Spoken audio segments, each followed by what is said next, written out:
Institution चलाते हैं, वैसा ही भारत में करके और बढ़िया लेवल की, ऐसा नहीं भारत में पढ़ाई के ऊपर काम नहीं हुआ, आर्यभट्ट यहाँ से थे, चाणक्य यहाँ से थे, हमारे पास गर्व करने को बहुत बातें हैं, लेकिन वैसी बातें यहाँ इंप्लीमेंट नहीं हो रही।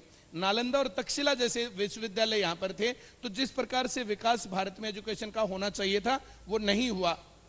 अंग्रेजों की 200 साल की गुलामी और फिर देश की आजादी के बाद सरकारों की शिक्षा को देख करके अनदेखी, आज हम इस मोड़ पर खड़े हैं।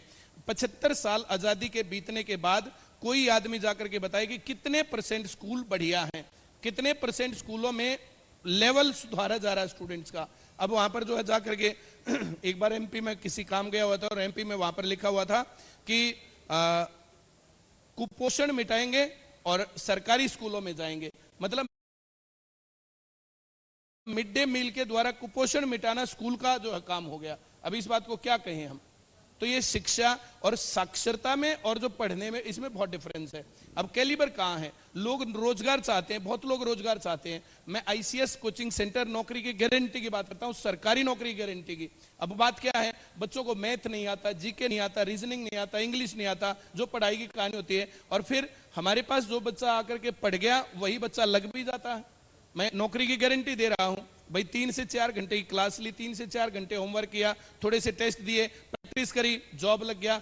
एक स्टूडेंट तो आए कि इस तरीके से पढ़ाया और नहीं हुआ। मतलब देश में एजुकेशन की जरूरत है, उस तरीके से दी नहीं जा रही, और कहीं पर भी दी जा रही है तो वहीं से सक्सेसफुल हो रहे हैं। भाई साहब अभी बता रहे थे कि 34-35 हजार लोगों को इन्होंने जो सक्सेसफुल बनाया, लड़कियों को बनाया।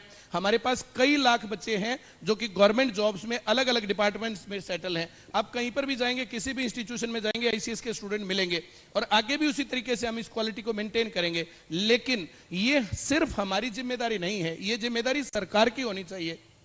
बिजनेस के हिसाब से मेरा पार्ट पर ये उल्टा काम है।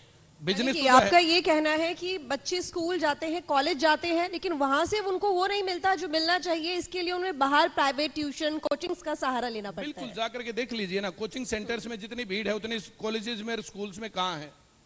और सभी बच्चे चाहते हैं कि अगर उनको स्कूल में ना जाना पड़े, सिर्फ ट्यूशन पढ़ने को मौका मिले, कोचिंग लेने को मौका मिले, तो वे स्कूल में जाकर के ना।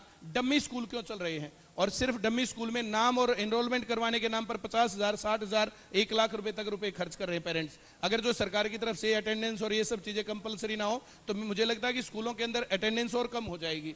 और जिस प्रकार से ये रुझान लग रहा है तो ऐसे होगा, और स्कूल बंद होंगे तो सिर्फ कोचिंग सेंटरों के भरोसे एजुकेशन थोड़ी ही बढ़ेगी।